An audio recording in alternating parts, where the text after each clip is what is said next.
想象一下，你开通了一个 YouTube 频道，你花了很多时间和精力去上传了非常多部影片，但结果你却发现你的频道根本没有办法开通获利。你不知道是什么原因，因为你在专心的制作每一部影片。所以今天这期影片，我就会告诉你如何避免这种情况发生，用最安全、最快速的方法去开通频道的获利。Hello， 大家好，欢迎回到频道，我是 Grayson。如果想通过 YouTube 频道在网络上打造自己的个人品牌，欢迎订阅我频道，是完全免费的。在底下的描述栏也能够找到很多经营 YouTube 频道使用工具。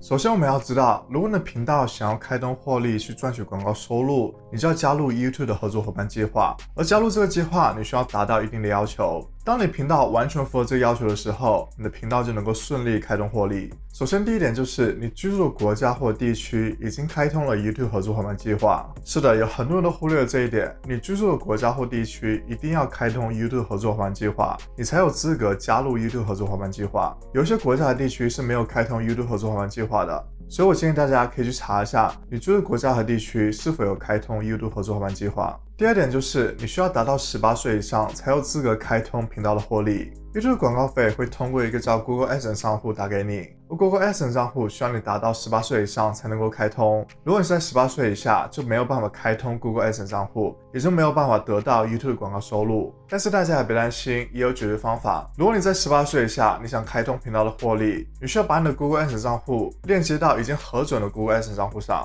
也就是说，你可以链接到你父母或者其他监护人的 Google AdSense 账户上。第三点就是你要遵循 YouTube 的数据准则。如果你频道违反了 YouTube 的数据准则，你不但没有办法通过获利，还可能会导致你频道被关闭。这里我重点强调几个原则。首先第一点就是不能发布误导性内容。如果你的缩图、标题还有描述栏用了一些诱导性的信息去吸引观众点击，让观众以为你的影片内容会和这些信息相关，但其实并不是这样的。例如说，你的一部影片，你的标题取的是你发现了一个明星的惊天大秘密，然后你的缩图配上这明星照片，但是你真实的影片内容却和这明星毫无相关，讲的是你自己的事情，这样就是在发布误导性内容，你在误导观众去点击观看你的影片。第二个就是垃圾内容，你在 YouTube 上不能散布垃圾的内容。例如说，你承诺观众会看到某些内容，但其实你却把观众带了 YouTube 这个平台。然后就是你承诺观众能够快速达到获利，借此让你的 YouTube 影片能够得到更多流量，得到更多点击量。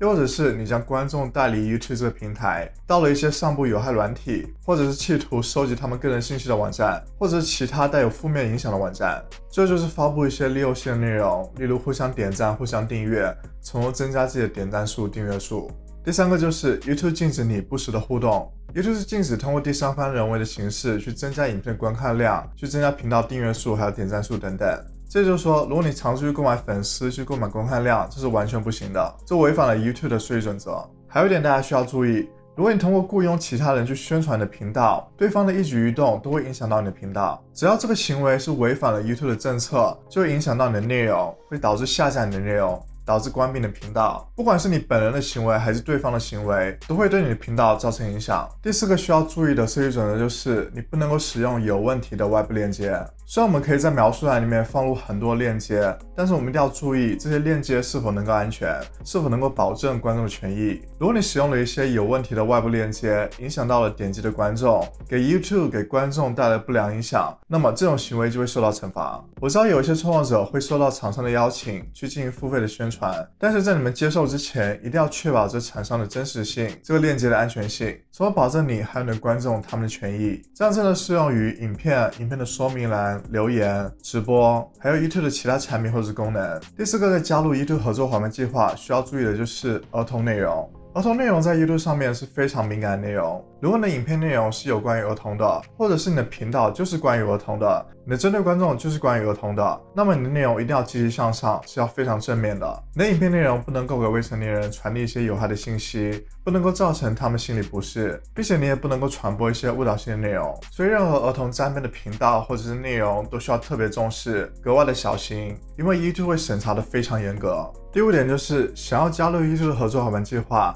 你就不能够使用有版权内容。YouTube 对于版权的审核非常严格，在 YouTube 上，版权的惩罚有2种：版权声明还有版权警告。版权声明就是你上传内容里面包含了 YouTube 保护的内容，被 YouTube 系统检测出来了。版权警告就是，如果你收到版权警告，那么就代表着版权的拥有者提出了要求你下架你的内容，那么 YouTube 就会按照相关的版权法下架你的内容。如果想全面了解 YouTube 上面的版权问题，可以去看一下我这部影片。版权警告比版权声明更加严重，如果你收到3次版权警告，你的频道就会被关闭。任何收到的版权声明或者版权警告都会影响到你申请加入 YouTube 合作伙伴计划。当 YouTube 的审核人员看到你有版权声明或者是版权警告的记录，可能就不会考虑同意你加入 YouTube 的合作伙伴计划。我知道大部分人在 YouTube 上面遇到的版权问题都是使用了版权的音乐，在 YouTube 上一定要使用无版权音乐。我建议大家一定要去看我的这部影片，去了解如何获得无版权音乐，这对你非常重要。第6个就是你的频道里面没有未解除的 YouTube 社区警告，这是 YouTube 新增加的一个要求。如果你违反了之前所说的 YouTube 社区准则的一些规范，你的频道就有可能会收到一些社区警告。不过 YouTube 也不会在一开始的时候就给你一个社区警告，它会对首次的违反者给出一个警示，这个警示只会发出1次，并且一直会留在你频道里面。如果你下次再犯，你就会收到第1次警告。当你到社区警告之后，你就不能够发布新的影片，你也不能上传你的自定义缩图，你也不能够发布社区贴文等等。每个频道最多能够允许你收到3次的社区警告，当你超过3次时，你的频道就会被关闭。当你申请加入 YouTube 合作伙伴计划的时候，你的频道里面需要没有任何的社区警告。如果你现在有社区警告，需要在社区警告结束之后再申请加入。第7点就是你不能够使用重复性的内容。重复性的内容有分为2种：重复内容和重复使用内容。重复内容就是频道里面内容极其雷同，观众在你频道里面很难分辨每部影片的差异，所以有些内容是无法开通获利的。像现在有很多剪辑软体，它没有提供非常多的模板，你只需要套用一下，并且修改一下信息，就能够制作出一部 YouTube 影片，然后这很可能会 YouTube 判定为重复的内容。第2个就是你的影片内容基本上都是你在朗读你非原创的素材，比如说你在朗读网站上的文字或者是其他新闻动态等等。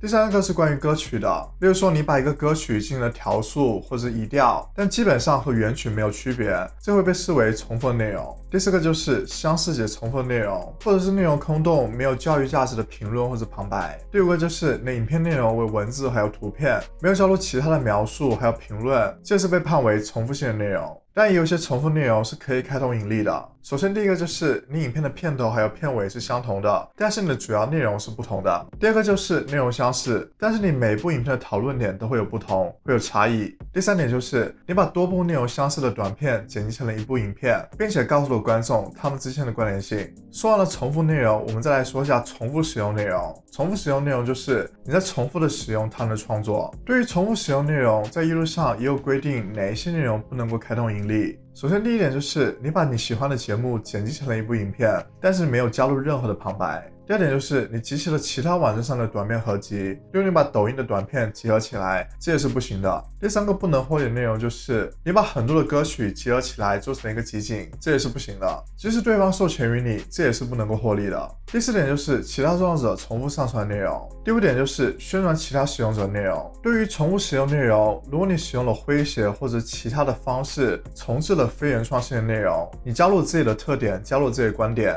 这会让 YouTube 认为你一定程度上改变了原创，所以这样的内容是能够获利的。例如你以短片发表评论，你对电影中的场景进行重新配音，你对运动赛事进行了讲解，加入了自己的观点，你对原始的影片做出了反应影片，加入了自己的评论，你编上了其他创作者的影片片段，加入了自己的评论还有剧情。以上的这些内容是能够被 YouTube 判定为符合盈利的内容，但是在这里我还是建议大家能够原创尽量原创，因为原创内容才能够最大的保证你的频道能够开通获利。如果你使用了其他创作者素材，他们能够有决定权，他们能够决定是否让你使用他们的素材。第8个要求就是，如果你想要加入 YouTube 合作伙伴计划，你的频道需要达到1000个订阅人数，以及在1年之内达到4000小时的观看时长。这标准应该大家都很清楚。如果你想要开通你频道的获利，你需要达到这个标准。你需要在1年之内达到4000小时的观看时长，并且在这个时候也同时达到1000个订阅人数。举个例子来说，你现在达到1000个订阅人数，但是你的观看时长在1年之内只累积到2000小时，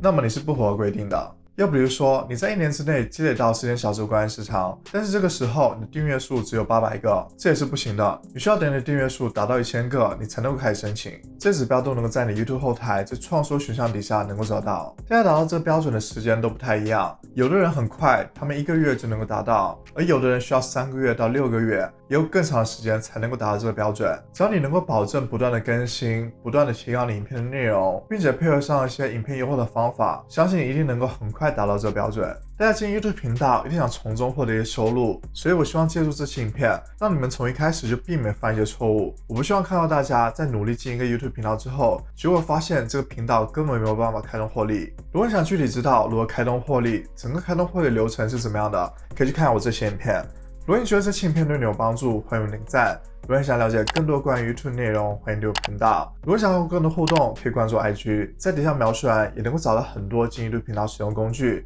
我们下次再见，拜拜。